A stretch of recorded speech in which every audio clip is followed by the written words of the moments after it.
Welcome to the Infinite Women podcast. I'm your host, Allison Tyra, and today I'm joined by Maggie Hennefeld, Professor of Cultural Studies and Comparative Literature at the University of Minnesota, and author of Death by Laughter, Female Hysteria and Early Cinema.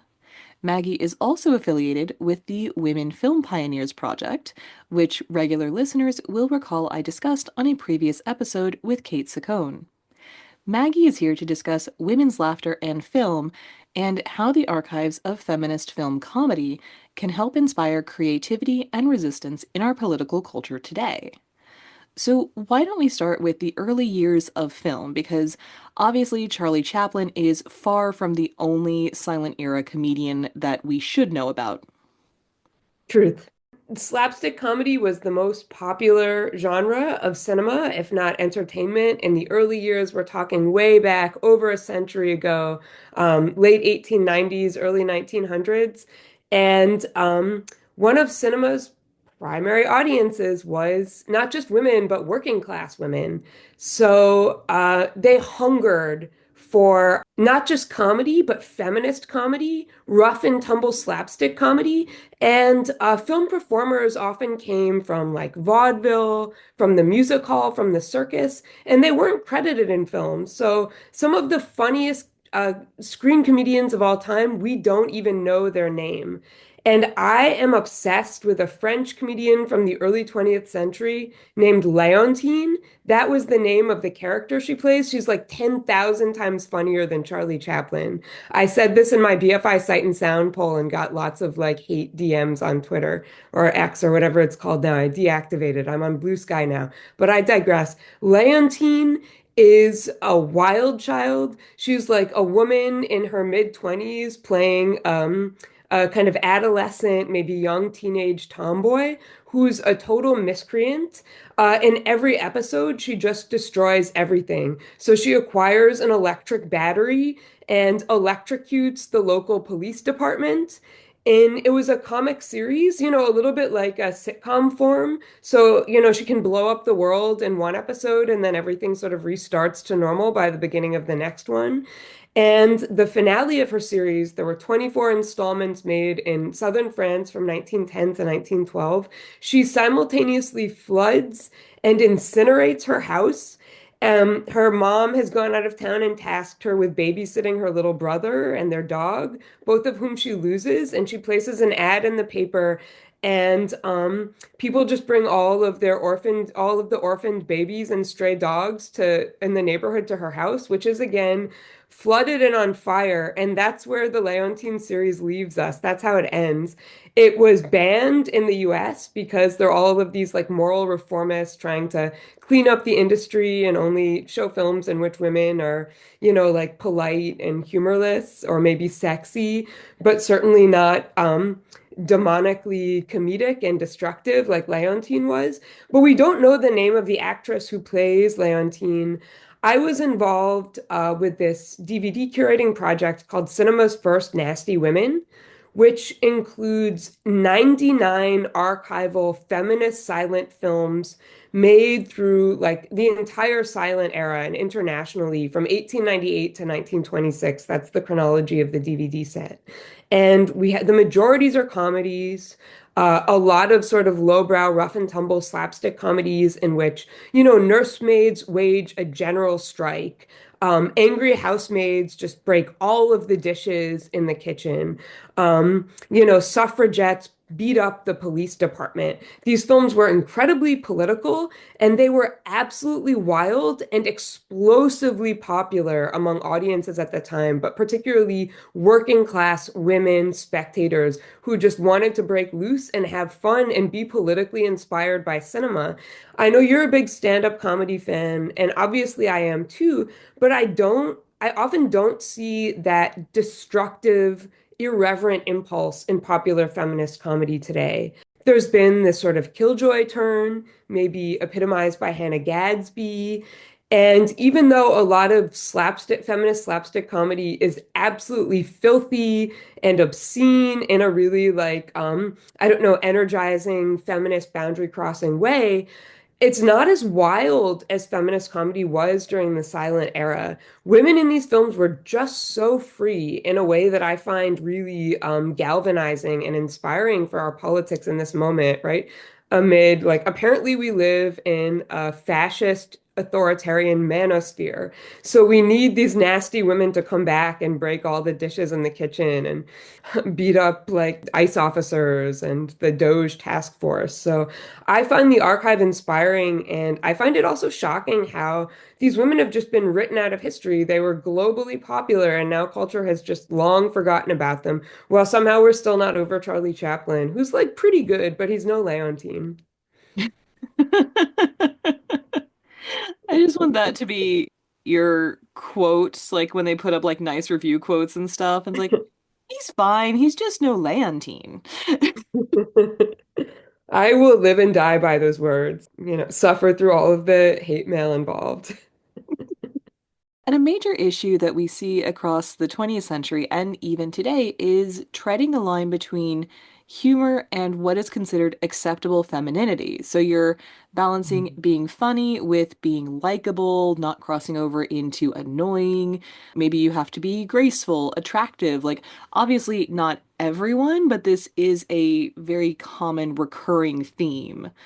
And thanks to women comedians, that line has been pushed back over time and in turn challenges ideas of like what are acceptable behaviors for women more broadly. So even in theory, you have to color in the lines.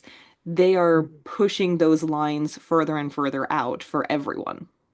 Yeah, and I think that's really heartening. There's nothing less humorous than like a comedian who only toes the line, right? Like you have to at least like, I don't know, fray the line a little bit in order to speak to your audience. And right, like I mean, there are a lot of feminist audiences for popular comedy and for women comedians, gender queer comedians. And I don't know if we're not gonna ruffle some feathers, then like no one's gonna watch. I This kind of speaks to, I don't know, the nasty women canon and just the arc of feminist comedy throughout history. I think women keep not just crossing the line, but utterly defiling it. And then we forget. Culture forgets about how we've already crossed this line, right? And then that line has become re-entrenched. So I think, I don't know, as an archival film scholar and historian, obviously, I love this popular renaissance of feminist comedy today. And before we started recording, you were showing me your beautiful collection of memoirs by like stand-up comedians and like SNL writers, Tina Fey, Tiffany Haddish, Ali Wong. We were talking about Hannah Gadsby. I love Issa Rae. She's one of my favorite contemporary comedians, and the work that like Emma Seligman and Rachel Sennett do together. Bottoms and Shiva Baby are two of my favorite feminist film comedies in recent history. Though I don't know, is the substance a comedy? It's definitely at the top of my list. So there's this renaissance today, and like well beyond the boundaries of genre comedy, right? Like romantic comedy sort of being like a cliche as this one space in which women have permission to be funny, more or less by towing the line in terms of like the representability of gendered or feminist humor. Um, but I think that, I don't know, beyond the silent era when women were utterly desecrating the line, there are so many examples in the archive, some of which are better known than others. Like, I'm not sure if you're familiar with the Czechoslovak New Wave film. It's an absurdist comedy called Daisies by Vera Chytilova. It's written by Esther Krumbakova. It's about two women named Marie who just like episodically eat and destroy everything. And at the end of the film, they basically blow up the entire diegesis, if not the world. Right? They like infiltrate a communist banquet and start a food fight. They drink wine, they throw sheet cake at each other. Like it's really messy and grotesque and completely absurd. And that's the kind of feminist comedy impulse I'm attracted to. It's an experimental film. It's incredibly broad and burlesque and slapstick. Um, and I don't know. It has a Criterion release, so I wouldn't say it's completely forgotten, but it's not widely known. And if Daisies doesn't exemplify feminist comedy breaking the line, I don't know what does. So this is a condition that feminist archivists have diagnosed as historical amnesia. And I'm afraid of what's going to happen today. Like we're saying, we have this renaissance of popular feminist comedy really across all genres. But what will we remember? What will we hold on to? And where will these like very precarious stand-up specials that are streaming on corporate platforms even be archived once they're taken down, like all this IP that like Netflix and Amazon Prime and Hulu owns? Where will the feminist laughers of the next generation be able to access, like Hard Knock Wife or Baby Cobra? I think that's a serious question. And I think it's also important to understand that women have always been doing whatever form of comedy there was. And, when we're talking about someone like Moms Mabley was a Hmm. queer black woman who was openly making jokes about being queer, Hmm. which did not make it, I believe she later was able to get like television performances and that sort of thing. And so those jokes sort of fell by the wayside when it came to broadcasts. But, she was saying these jokes to huge audiences in live performances in like the 30s. Hmm. Or someone like Gertrude Berg started in radio. Her radio show was incredibly popular. I believe she actually, wrote, produced, starred in, like, was the creative force behind, like, one of, if not the first sitcom when she adapted that for television. And she's bringing Jewish life into Hmm. everyone's homes all over the country. Like people that they may never have been exposed to in their own lives because, we're not exactly diverse all across the country. And it actually occurred to me how shows like Family Matters or The Fresh Prince of Bel-Air, when I was Hmm. a white kid growing up in Indiana surrounded by other white kids, retrospectively, I'm like, did this make me less racist as a person? Probably. No, genuinely, because I would not have been exposed to black people, genuinely.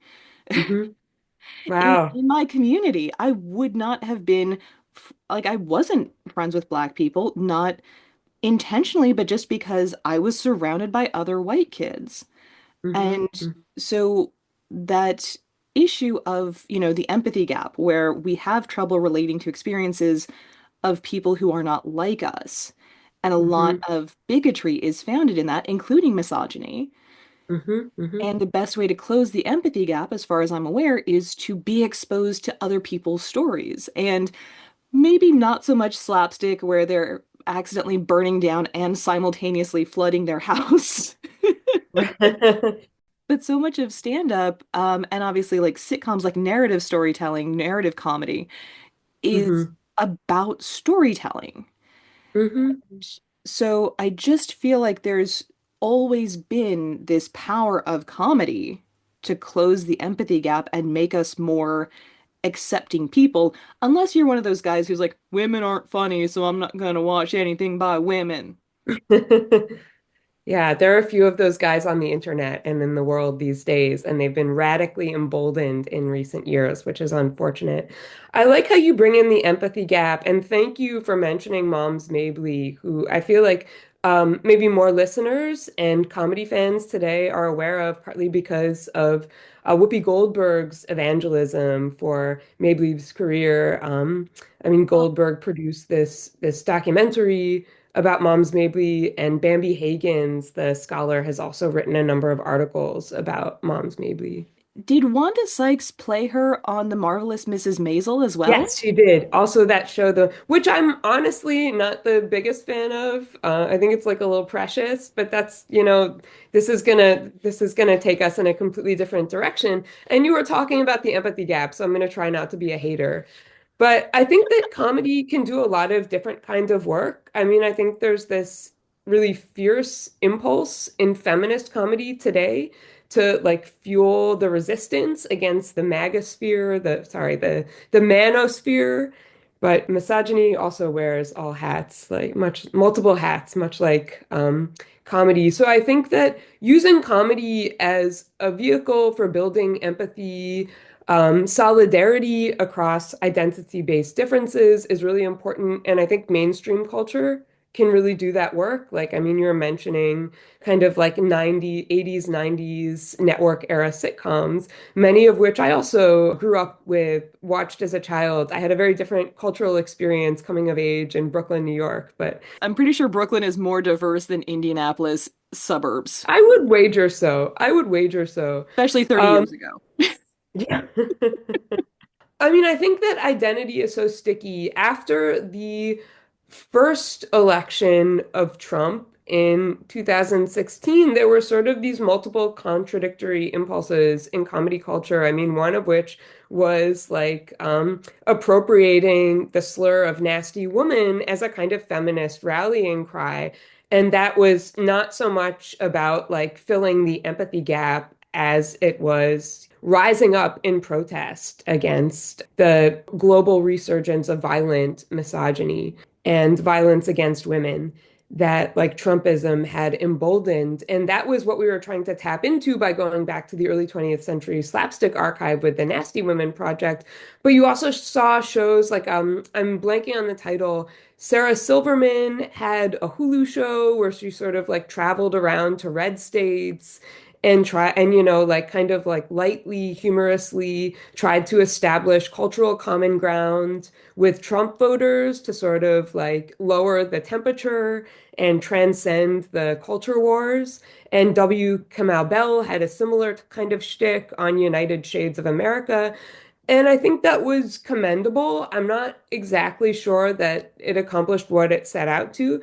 I turned to swing more in the nasty woman side of the spectrum than the empathy gap, simply because I think the empathy gap is unfillable in this juncture where, our leaders in the Democratic Party in the US are kind of banking on the rule of law to resist like what's ostensibly a fascist power grab. And I think, we need civil disobedience.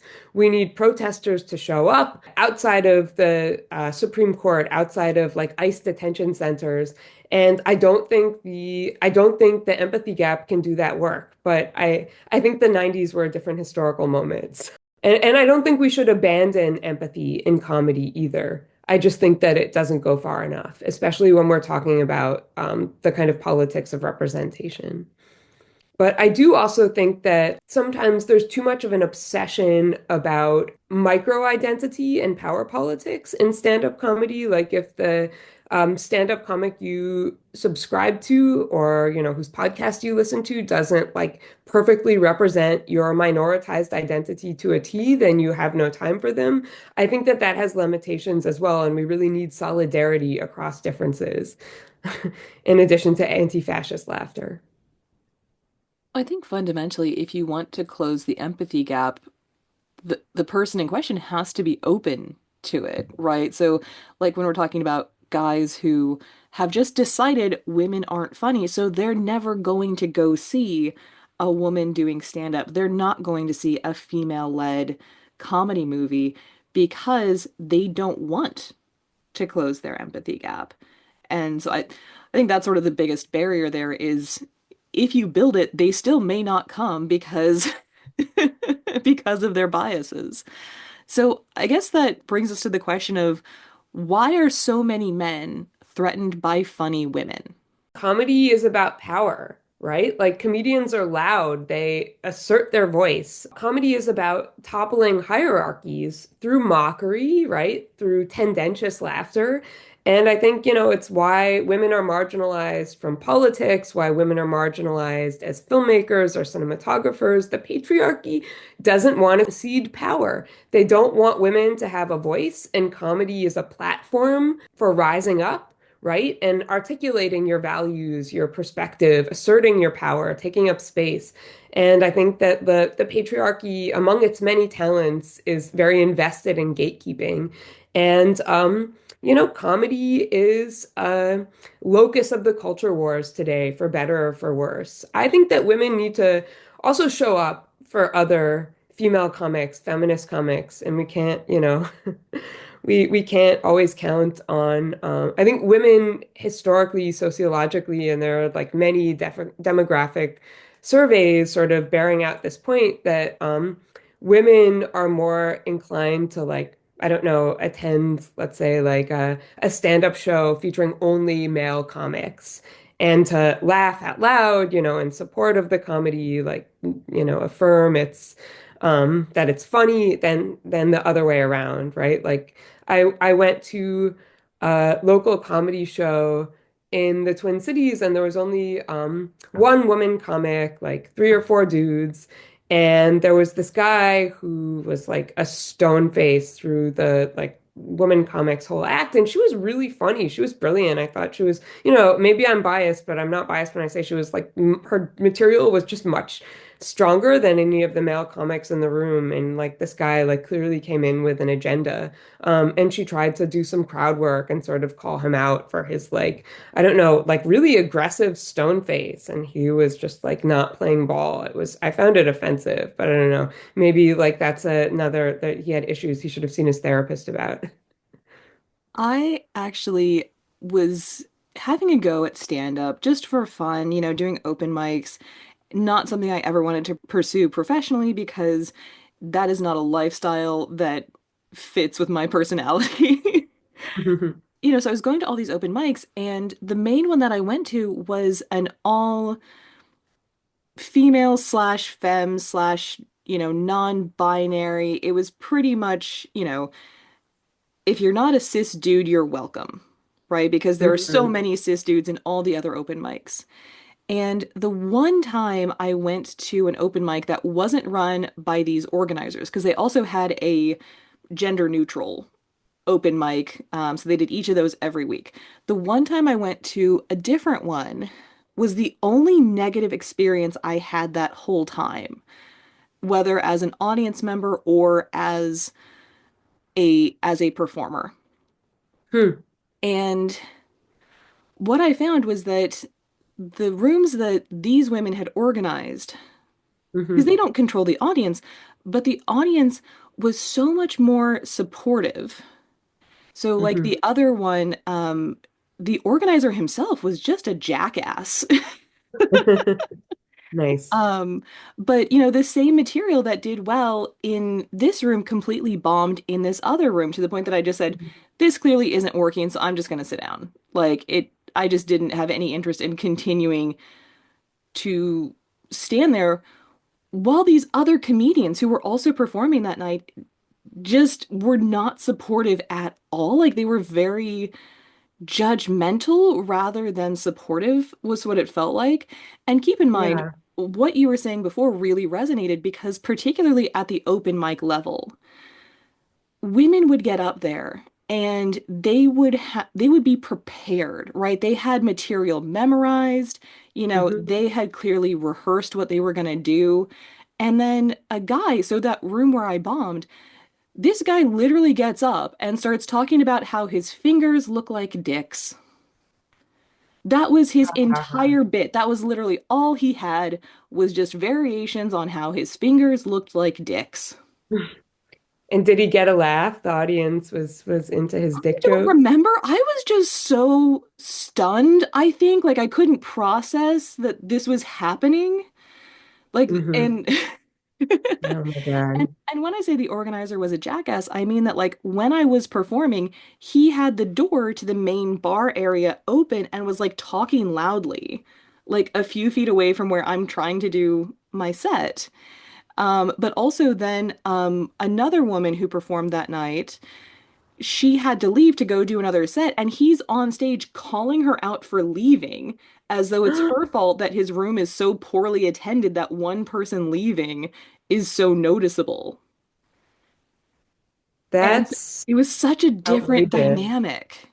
Yeah. But yeah, so both the vibe and the like guys getting up there and just they just start talking.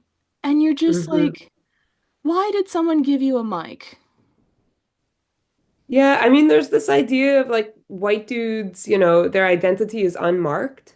And when your identity is anyway sort of marked or different or minoritized, you have to justify your existence and explain your identity while hitting the ground running in terms of like getting into your material and making the audience laugh. And that's a lot more work.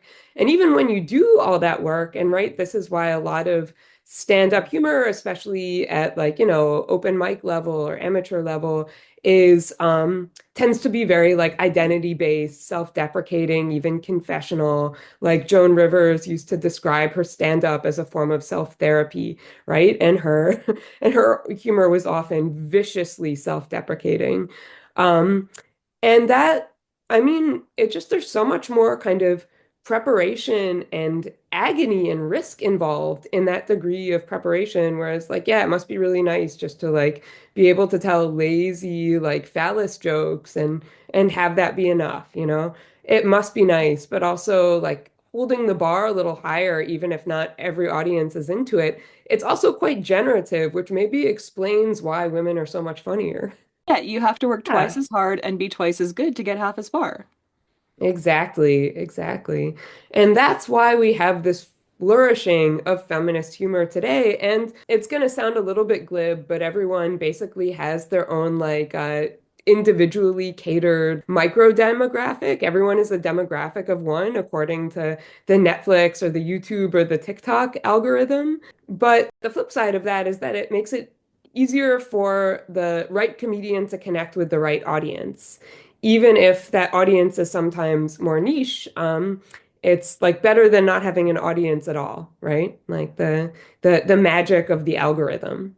But speaking to the archive and also the relationship between comedy and humor on the one hand versus laughter on the other, this is something I'm really, really interested in because there are all of these sort of like sexist tropes and cliches involving women in laughter, like the cackling howl of the Wicked Witch of the West in The Wizard of Oz, or the sort of cliche of the mad woman in the attic, the laughing mad woman in 19th century mental institutions. And this is something that I researched extensively for my recent book that you mentioned, Death by Laughter, Female Hysteria and Early Cinema.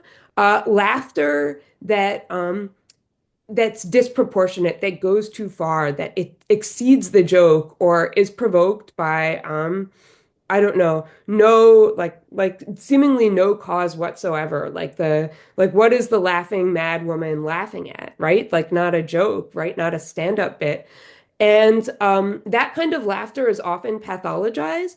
But I think that in absurdist practices like this film that I mentioned, Daisies, or even some of the more wild and woolly early 20th century nasty women comedies, right? They're not genre comedies. They're kind of making feminist laughter out of nothing, really out of a lack of social context to assert and provoke that kind of humor. So I'm really, really interested in the political force of when women laugh um, in the absence of any kind of rational comedic provocation. So when the patriarchy tries to take comedy away from women, they laugh anyway. And I think that's really, really powerful. And one thing I found in this book, and I wrote a whole chapter about it, and it's the reason it's called Death by Laughter. Around the turn of the 20th century, there were hundreds and hundreds of obituaries for women who allegedly died from laughing too hard, right? Like at the stupidest jokes, maybe for no reason whatsoever, like in the absence of comedy, women just like laughed. And maybe because they were wearing tight-laced corsets, that was an anatomical hazard. But I think often these stories were completely made up. Right? Like it would just be like a random woman's obituary. The culture section of a tabloidy circulation or a local newspaper would allege that the reason the woman had died was because, she'd laughed too hard and died of a brain aneurysm or something like that, or asphyxiation. And I think it was like yet again the patriarchy's way of trying to terrorize women, into not laughing at all, into biting their tongue. Certainly don't go to the movies and laugh at suffragettes waging a general strike, because it might kill you. Right? And there are all these etiquette manuals telling women not to make any noise when they laugh, not to show their teeth, not to convulse their diaphragm, not to make any movement whatsoever. Again, because it might kill them, or at least that was the way in which women's laughter was policed. So I think there's power behind also comedy, but also just laughter, right? Like the practice of making laughter out of nothing, or a kind of existential laughter at the profound absurdity of our society. And I think we need to reclaim our laughter, and that will fuel the resistance. That's my wager. I do have to wonder the whole like they were laughing at nothing, and I'm just thinking about how many times, like particularly with my friends, where one of us says something, and because there's an in joke that both of us get that they don't, like the other people may not get, we just start laughing, and then once you start laughing, like you can't stop to the point that like your stomach actually does hurt and your cheeks hurt, and like in a good way. But that Hmm. just sort of uncontrollable hysteria, as you mentioned, Right. um, where, oh, she was laughing for no reason. It's like, well, no, just because you don't know the reason doesn't mean this was some sort of fit. Exactly, exactly. There's this brilliant feminist film from the Netherlands by Marlene Goris, and it's called A Question of Silence. It's sort of part of the rogue feminist comedy counter canon now. It's a Dutch film from the early 80s, and there are three women who are all, oppressed in their daily lives in various ways, and they're complete strangers. And they're in like this clothing boutique that's owned or managed by a man. And one woman, I think a housewife who doesn't talk, attempts to shoplift. And the store owner is like harassing her, threatening her, like taking it too far. And all of a sudden, these three women who are strangers conspire together, gang up, and they murder the misogynistic boutique owner. And it's just completely unmeditated, spontaneous. And so a reenactment of the crime scene is sort of interwoven into the narrative of the film, where you learn more and more about these women's lives. They're assigned a female criminal psychologist who is trying to make sense of how this murder could have happened, but becomes increasingly sympathetic to their position. And the climax of the film is amazing. And I think you can watch it for free on Tubi. It's called A Question of Silence.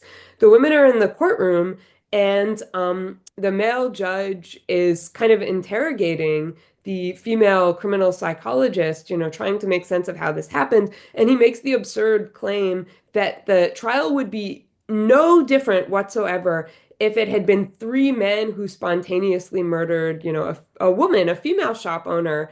And at this, one of the three women on trial just bursts into laughter, right? Because the statement is patently absurd, right? It's not a joke, but it might as well be, right? It's a sad symptom of the absurdity of the patriarchy, the Dutch judicial system. But then this woman's laughter becomes contagious, and the other two women on trial start to laugh. But then the female witnesses from the crime scene also burst into laughter.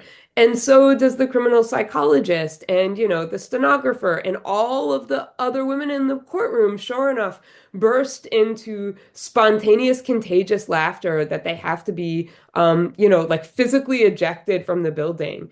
And it's glorious. And I think about it all the time because the film itself, it's not even really a comedy. There are moments of comedy. It's certainly absurd, but it's not a genre comedy. And the provocation that sets the women to laughing isn't even really, it's not quite a joke as such, but it's undeniably funny from a feminist viewpoint. So I think of the women's laughter at the end of this Dutch feminist film, A Question of Silence, all the time. And I don't know, like I want to get on their wavelength. Like we need we need more rogue outbursts of contagious feminist laughter at the absurdity of patriarchal institutions and how oppressive they are.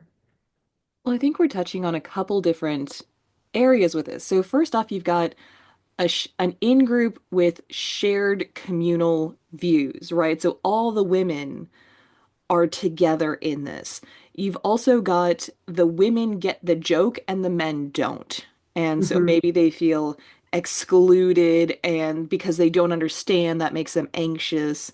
But also, I think it fundamentally comes down, at least in part, to controlling women and their bodies. And women are, supposed to take up as little space as possible and, make as little noise as possible. So when you're talking about, oh, if you're laughing, you have to cover your mouth and you can't laugh too loudly.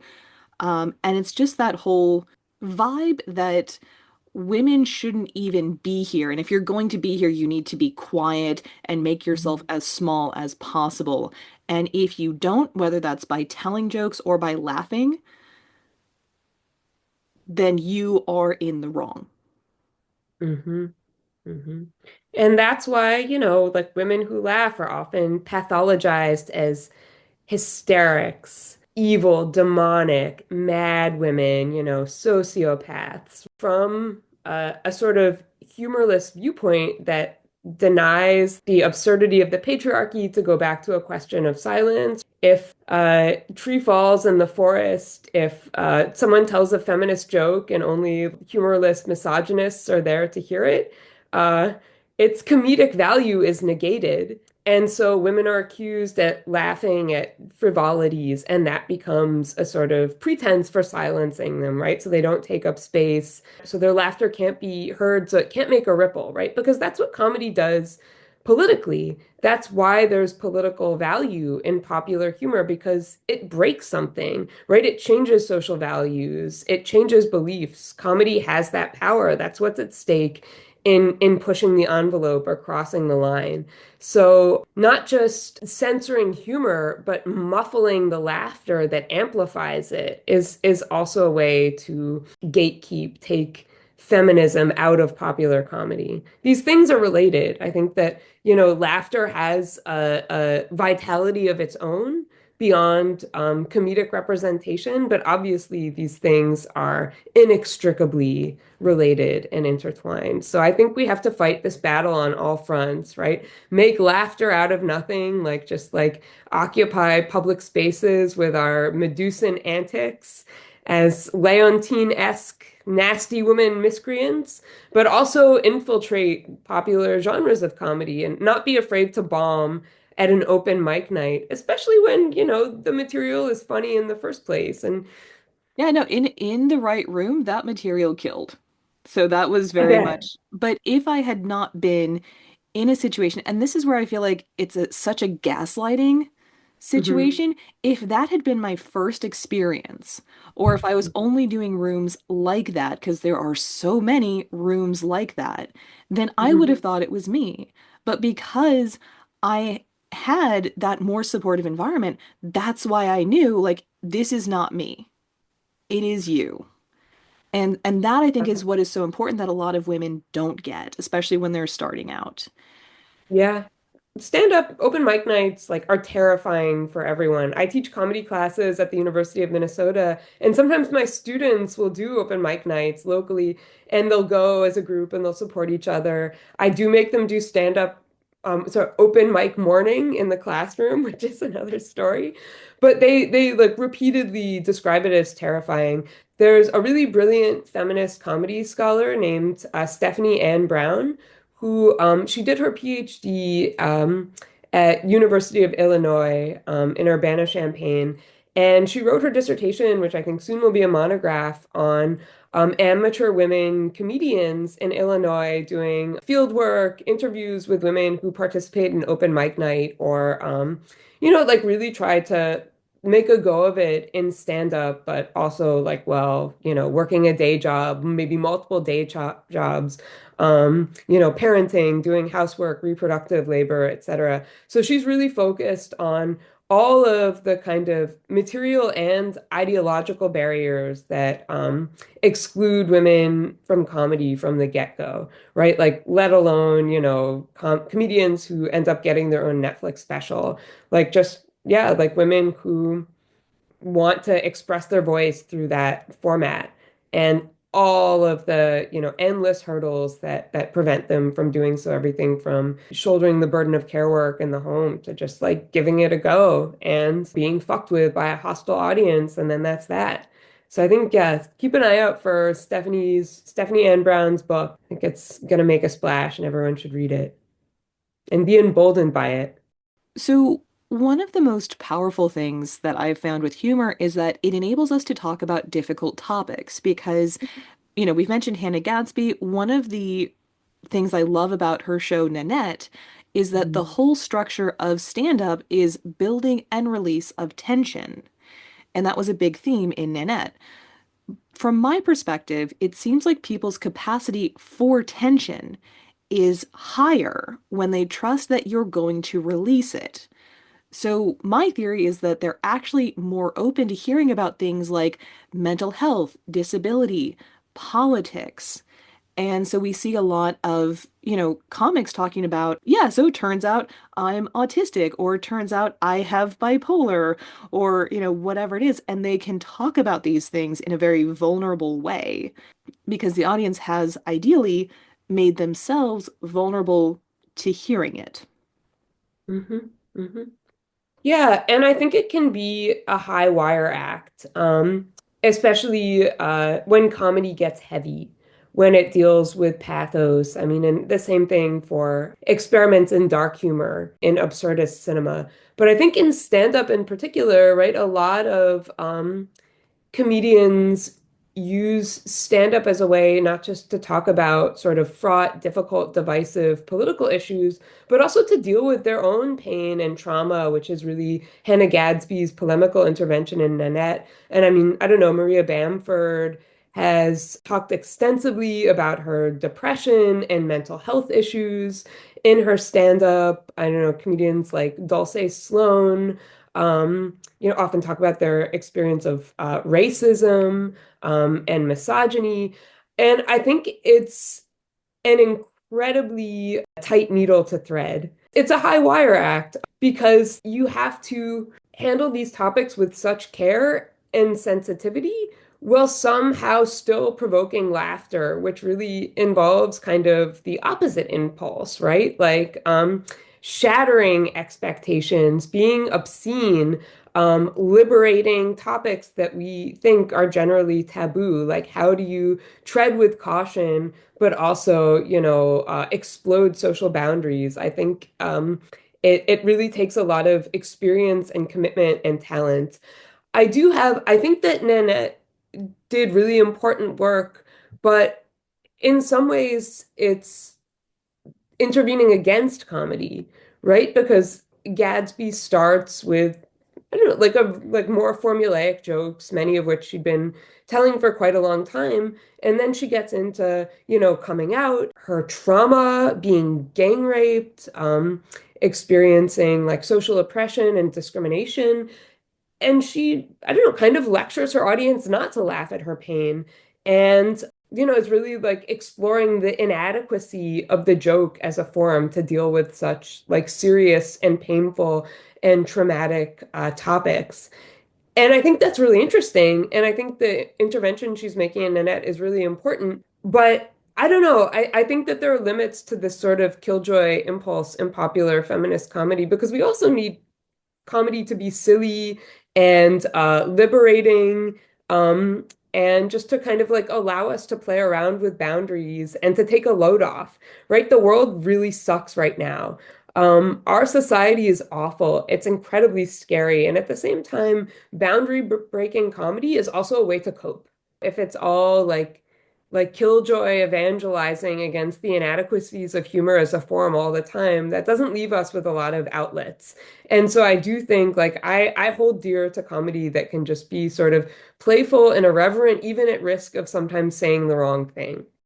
I live in Minneapolis, the epicenter of the global Black Lives Matter uprisings in 2020 after the murder of George Floyd. And we also had pro-Palestine encampments on my campus and pro-Palestine protests throughout the cities, right? The Twin Cities for the last 17 months. And these protests have, they're incredibly serious, right? Like they're incredibly somber and earnest and powerful, but they're also fueled by joy, right? There's also a spirit of celebration and I don't know, carnivalesque solidarity that creates bonds of connection across, people coming from very different sort of walks of life and material situations. And I think that humor and laughter and celebration fuel the resistance, even about topics as serious as protesting a genocide, um, protesting, police violence and structural racism and misogyny and fascism. I think that we need humor and laughter and play and celebration to keep the resistance going because the manosphere isn't going anywhere either, and we have to keep showing up and fighting back. And I think that comedy and laughter and celebration are part of that work. Join us next time on the Infinite Women podcast, and remember, well behaved women rarely make history.